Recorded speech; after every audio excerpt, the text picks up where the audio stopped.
Okay, today we're going to do a brief overview of photosynthesis and go back and review the reaction groups, the two different reaction groups that are involved in photosynthesis. And we'll also look at the formula for photosynthesis. Alright, so remember the two reaction groups were the light-dependent reaction. And remember where the light-dependent reaction takes place. We said the light-dependent reaction would take place in the thylakoid or grana. So the thylakoid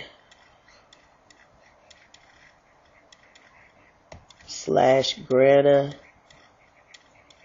And we said the light-independent reaction would take place in the stroma. Okay. Let's write the formula for the reaction. We said carbon dioxide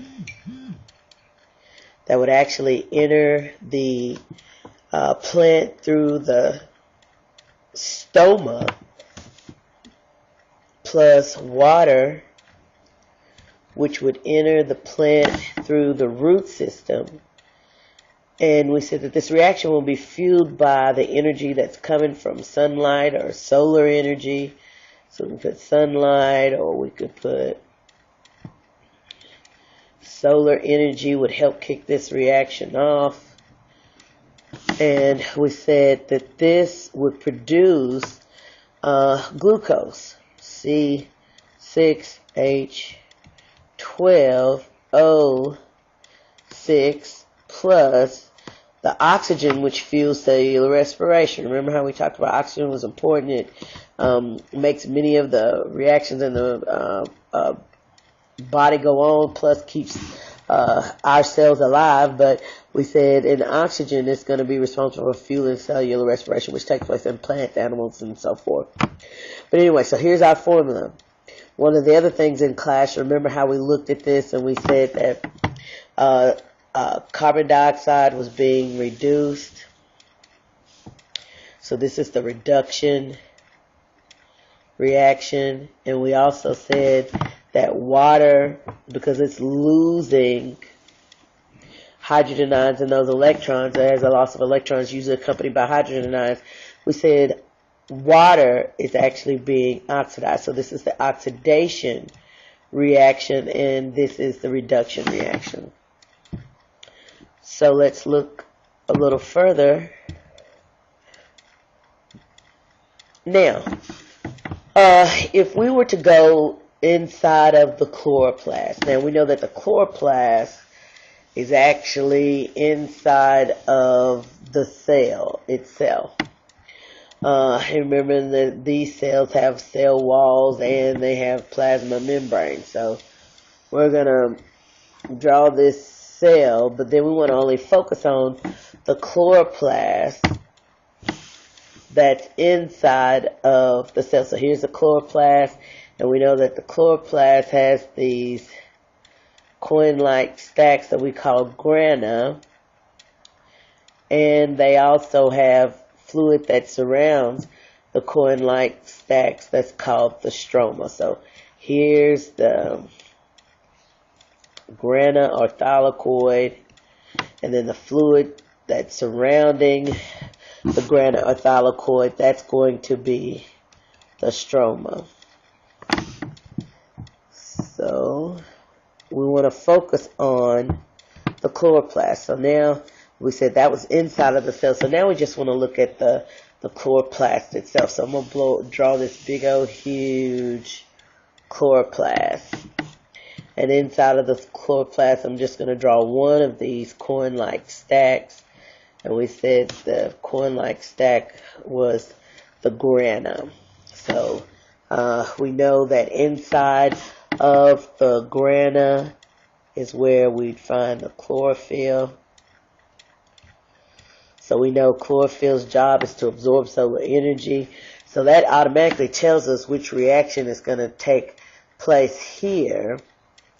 because the chlorophyll is inside each of these coin-like stacks. So, and we said it absorbs solar energy. So this is just showing that solar energy is being absorbed by the chlorophyll that's inside of the grana or thylakoid. All right. We also know that inside the grana thylakoid membrane is also where the ETS is located. And so we know that any ATP that's produced is gonna be over here. So anyway, if you remember from class the other day, I asked you what are the reactants for the first reaction. We said that this is the oxidation process that's going on. So we're talking about, well, what has to go into the thylakoid membrane? So you know that if you go back and look at the reaction, it has to be water. And we said that water is going to be oxidized or split. And so that means that the only product that can come out of this reaction is the oxygen gas that'll go out through the stoma, which are the tiny openings in the leaves. So we said coming into this guy, we said NADP plus comes in to this guy. So that means what's got to come out? NADPH, because the hydrogen ions and electrons that are being lost from water are being picked up by our coenzyme NADP plus, and it's going to be reduced to NADPH. This is going to fuel the next reaction, which is going to take place in the stroma. So then we said the other thing that's coming in here is ADP plus P is coming in.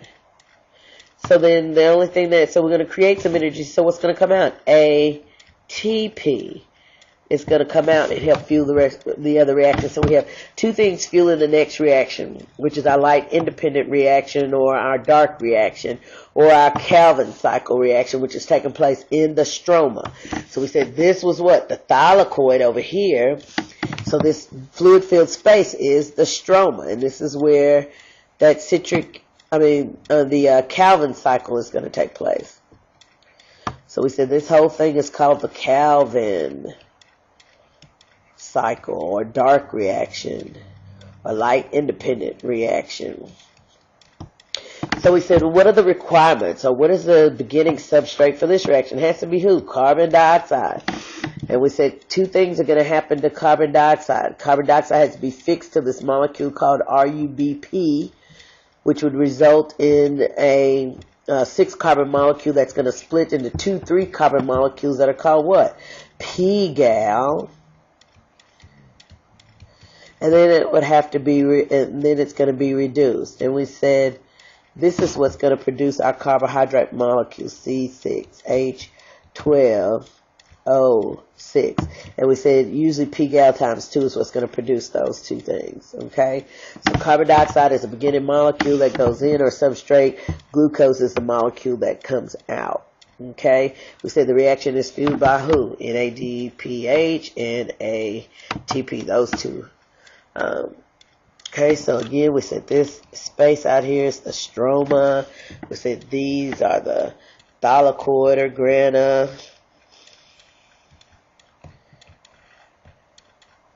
In the first reaction, we said solar energy was absorbed by chlorophyll, excited the electrons, it passed down the electron transport system, and then water is oxidized. Two things happening over here. Carbon dioxide is fixed to RUBP, and then it spontaneously divides into 2 3-carbon molecules that we call PGAL, and then it's reduced to C6H12O6. All right, that's photosynthesis in a nutshell.